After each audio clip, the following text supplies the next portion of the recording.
Hello guys, welcome back to Naji's cooking. நம்ம இன்னைக்கு என்ன ரெசிபி பார்க்க போறோம்னா ஹரியாலி சிக்கன் ஆர் அத நம்ம கிரீன் சிக்கன் கிரேவின்னு சொல்லலாம். அதை பார்க்க போறோம். பார்க்கலாம் வாங்க. அதுக்கு தேவையான பொருள்லாம் ஃபர்ஸ்ட் பார்த்துடலாம். அதுக்கு 2 பெரிய வெங்காயம் நான் கட் பண்ணி எடுத்து வச்சுருக்கேன். ஃப்ரைக்கு பண்ணுற மாதிரி நல்லா ஸ்லைஸாக கட் பண்ணி எடுத்து வச்சுருக்கேன். மசாலாஸில் என்ன எடுத்திருக்கேன்னு பார்த்தீங்கன்னா மிளகாத்தூள் 2 டேபிள் ஸ்பூன் எடுத்திருக்கேன், மஞ்சத்தூள் 1 table spoon, pepper 1 table spoon, அதுக்கப்புறம் இஞ்சி பூண்டு பேஸ்ட்டு ஒரு 2 டேபிள் ஸ்பூன் எடுத்திருக்கேன், மல்லித்தூள் 2 டேபிள் ஸ்பூன் எடுத்திருக்கேன். நெக்ஸ்ட்டு பட்டை ஏலக்காய் லவங்கம் எல்லாத்துலேயும் ஒன்று எடுத்திருக்கேன்.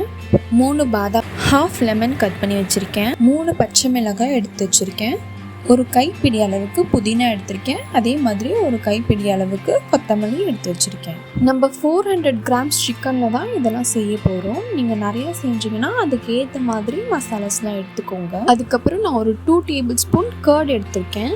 ஓகே, நம்ம இதுக்கு தேவையான பொருள் எல்லாமே எடுத்து வச்சுட்டோம். நம்ம இப்போது ஸ்டவ் ஆன் பண்ணிவிட்டு ஸ்டார்ட் பண்ணிடலாம். ஃபஸ்ட்டு நான் இப்போது ஒரு 4 டேபிள் ஸ்பூன் ஆயில் ஆட் பண்ணிக்கிறேன். எண்ணெய் நல்லா காஞ்சதும் நம்ம எடுத்து வச்சிருந்த பட்டை ஏலக்காய் லவங்கம் இதெல்லாம் ஆட் பண்ணிடலாம். கூடவே கட் பண்ணி எடுத்து வச்சுருந்த வெங்காயமும் ஆட் பண்ணிக்கலாம். இப்போ நம்ம அதை நல்லா கிண்ட ஸ்டார்ட் பண்ணிடலாம். ஆயில் கூட நல்லா வெங்காயம் மிக்ஸ் ஆகி ஒரு கோல்டிஷ் ப்ரௌன் ஆகிற வரைக்கும் கிண்டிக்கலாம். ஓரளவுக்கு வெங்காயம் ஆயிலில் நல்லா ஃப்ரை ஆகிடுச்சு. இப்போ நம்ம எடுத்து வச்சுருந்த இஞ்சி பூண்டு பேஸ்ட்டு ஆட் பண்ணிடலாம். இஞ்சி பூண்டு பேஸ்ட்டு நல்லா ஃப்ளேவர் இறங்குற வரைக்கும் கிண்டிக்கோங்க. நெக்ஸ்ட்டு 400 கிராம்ஸ் சிக்கன் ஆட் பண்ணிடுறேன்.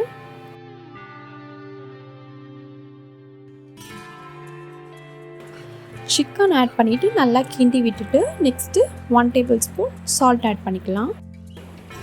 சால்ட் ஆட் பண்ணிவிட்டு நல்லா கிண்டி விட்டுக்கோங்க. சிக்கன் எண்ணெயிலே குக் ஆகட்டும். நல்லா கிண்டிட்டு அப்படியே ஒரு 5 செகண்ட்ஸ்க்கு விட்டுருங்க. எண்ணெய் நல்லா மேலே தெரிஞ்சு வந்ததும் நம்ம எடுத்து வச்சுருந்த மசாலாஸ்லாம் ஆட் பண்ணிடலாம். மசாலாஸ்லாம் எண்ணெயிலே அப்படியே சிக்கனோட மிக்ஸ் ஆகிற வரைக்கும் கிண்டி விட்டுக்கோங்க.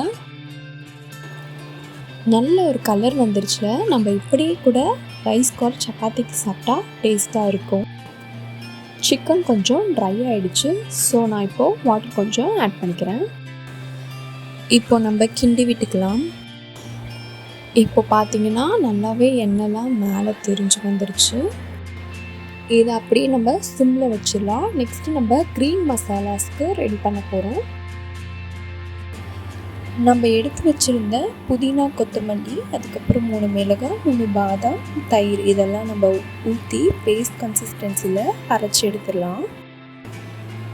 பார்த்திங்கன்னா தெரியும், இப்போ நல்லாவே ஒரு க்ரீனிஷ் பேஸ்ட் ஆகிடுச்சு. கறி கிரேவி சிம்பிளில் வச்சுருந்தோம்ல, அதில் இப்போது இதை ஆட் பண்ணிடலாம். ஆட் பண்ணிவிட்டு நல்லா கிண்டி விட்டுக்கலாம். அந்த கறி கிரேவியோட மிக்ஸ் ஆகிற வரைக்கும் நல்லா கிண்டி எடுத்துக்கலாம். ஹரியாலி சிக்கன் இந்த மாதிரி எங்கே செய்வாங்கன்னா ஹைதராபாத்தில் மேரேஜ் ஃபங்க்ஷன் எல்லாத்துக்குமே இந்த மாதிரி செய்வாங்க. நல்லா கிண்டிக்கலாம். இந்த க்ரீனிஷ் கலர் அப்படியே கொஞ்சம் கொஞ்சமாக சேஞ்ச் ஆகும். அது வரைக்கும் நல்லா கிண்டிக்கலாம். சண்டே ஆர் ஒரு ஸ்பெஷல் டேயில் இந்த மாதிரி கண்டிப்பாக ஒரு மெயின் டிஷ்ஷாக இதை செஞ்சு பாருங்கள். கண்டிப்பாக எல்லாருக்குமே பிடிக்கும். இப்போ நல்ல ஒரு கிரேவி கன்சிஸ்டன்சிக்கு வந்துருச்சு. அப்படியே ஒரு 10 to 15 செகண்ட்ஸ்க்கு அப்படியே விட்டுருங்க. மேலே எண்ணெய்லாம் அப்படியே நல்லா தெரிஞ்சு வந்துடும். வாவ், இப்போ பார்க்கவே செம்மையாக இருக்குல்ல. இன்னும் கொஞ்சம் நல்லா ட்ரை ஆனதும் அவ்வளோதான், கம்ப்ளீட் ஆகிடும். நம்ம ஆஃப் லெமன் கட் பண்ணி எடுத்து வச்சுருந்தோம்ல, அந்த லெமனை இப்போ பிழிஞ்சு விட்டுக்கலாம். நல்லா கிண்டிக்கோங்க. லெமன் எல்லாத்துக்கூடையும் நல்லா மிக்ஸ் ஆகணும். இதுக்கப்புறம் ஃபுல்லாக நம்ம அடுப்பை சிம்மில் வச்சுக்கலாம். பிகாஸ் ஓரளவுக்கு நல்லாவே ட்ரை ஆகிடுச்சு. உங்களுக்கு எந்த கன்சிஸ்டன்சியில் வேணுமோ நீங்கள் அந்த மாதிரியே செஞ்சுக்கலாம்.